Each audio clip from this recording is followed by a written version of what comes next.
Yo, what up, it's Don. Simile here. We are the Soul Brothers, back up in it with a top performers list right now. This changes all the time, obviously. So many shoes coming out, and a lot of good performers. Yes. It's crazy. Yes, a lot of good performers. I mean, we really have to chop shoes out of this list. I mean, we tried to do a top 10, but it's pretty much 12. Yes. And we're going to do it in tiers. Yes. Right, but we do have a clear winner. Oh, we do. Yeah, we do.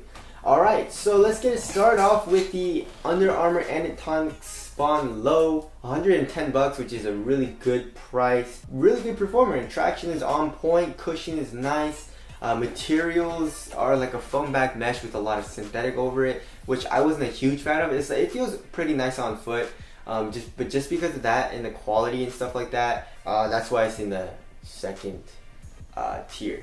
Yeah, we are starting with the second tier, and Yes. if you do want to cop any of these, the links are down below. Yes. All right, next shoe is the Why Not 0.2. Initially, when I first started playing in this, I loved this shoe, and I still really like playing in the shoe. But one reason I don't like it as much as my other top performers is that it's not heavy, or it is. Like it's kind of heavy and kind of bulky feeling. And that's the only reason why I'm putting it in tier 2. Right. You know, like if it was a little bit lighter and a little bit more minimal, I would like it a lot more. Like traction is great, that cushion, the shape of the outsole and midsole, the compression of the heel, the 4-foot zoom unit, materials are nice and stuff like that. But it's just like not a hugely minimal shoe for me. So if you don't mind that, then it's a really great performer. But for me, I like to have a really minimal shoe, so that's why it's in the second tier. But maybe a good big man shoe. Yeah, exactly. But also pretty cheap. I think it's like what, 125 or 120. All right, next shoe is the Kyrie Flytrap 2. Also a banger. I think it's like $80. Really good shoe. Really cheap shoe. One thing that sucks about it is that the cushion is ass.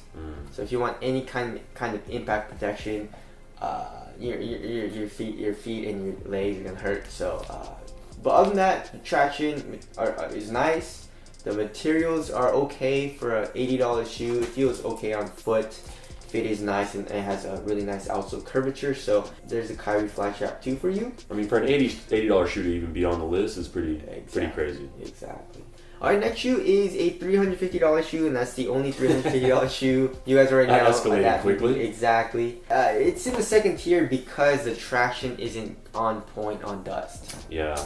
And that's probably the only reason why. We love the Adapt Fit. Yeah, it's amazing. Right? The cushion is freaking nice. Yeah. It does feel a little heavy. I mean, it is heavy. It is heavy, yeah. You know, we keep saying that it is heavy. Like what, 15? I think it was like 15. Yeah, one of the heavier shoes, which makes sense. I mean, you got moving parts and electronics going on in there, but you know, awesome shoe. But yeah, the traction was a little disappointing, and also just a little, heavy and not as minimal as we like. Yes, and same thing with the KT12. I mean, we'll have to wait and see on the solid rubber outsole because we've tried the first color, which is translucent. But yeah, the traction wasn't great on dust, which sucks. Yeah, we play on a dusty court, especially if it's dry out, then it gets annoying. It's actually kind of hard to wipe, which didn't help. Yes. So, but other than that, it's a really good shoe. Yes, and of course we tried all these shoes at the same time on the same court, so we know which one sticks on dust and which ones don't. You know. All right, that does it for our second tier. Moving on to our first tier, and that's the Kyrie 5. Awesome performer. That segmented zoom turbo in the 4-foot feels great. I had to break it in for a little bit. One thing that kind of sucks about it is that it is a little bit bulky. Or it's not bulky, but it feels a little bit like, I'd say it's a little bulky. It's kind of like stiff, right? Yeah, a little stiff. It needs a lot of breaking in, especially with the traction, cushion, and the materials. But once you break it in, it's a really nice performer. So you can't go wrong with the Kyrie 5s. Mm-hmm. Next shoe is the LeBron 16 Low and LeBron 16. I'd suggest just go with the Low if you want to save money. If you want a little bit more of a minimal and lighter shoe. But yeah, traction is awesome. Cushion is freaking insane. Very bouncy.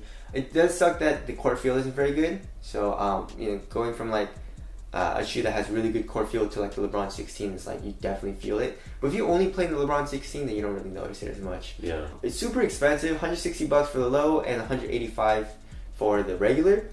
But LeBron 16 for the win, super nice. Mm-hmm. All right, next shoe is the KT4 or the KT4 Low.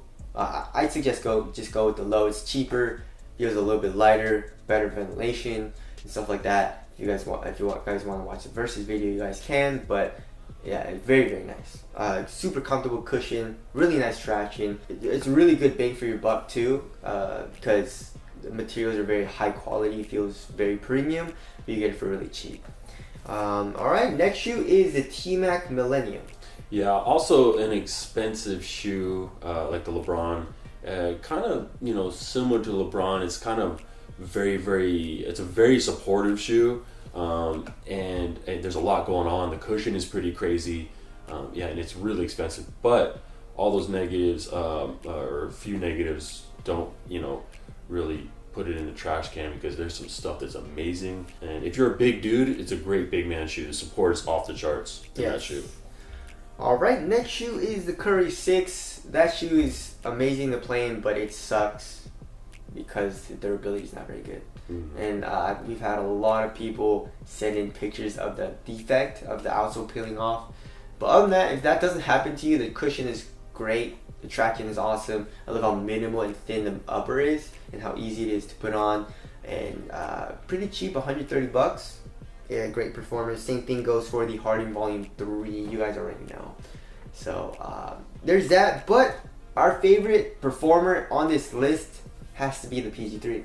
Yeah, which is one of the cheapest, which is insane. That goes to show you what you can do with not much money. I mean, you don't need a ton of crazy tech, but there's enough in there. There's a zoom unit in the forefoot, which is nice. But the cushion is a little better than the 2. Like in the heel, that was a problem I had in the 2. Materials aren't crazy or anything, but on foot it feels good. Fit is good. I mean, if you feel somewhat minimal, it's kind of a good mix of everything, and the traction is fire. Yes, traction is top tier, man. Like dust is not, it doesn't affect it. We tried the translucent outsole, and it's like still really nice. So all of these shoes on this list are really nice.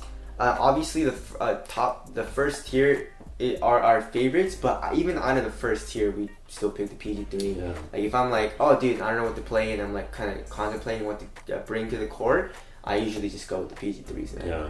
So anyways, those are our top performers list. Tell us what your top 3 performers are down in the comment section below. If you guys want to call, we'll leave links below. Thank you guys for watching. We'll see you guys next one. Later. Peace.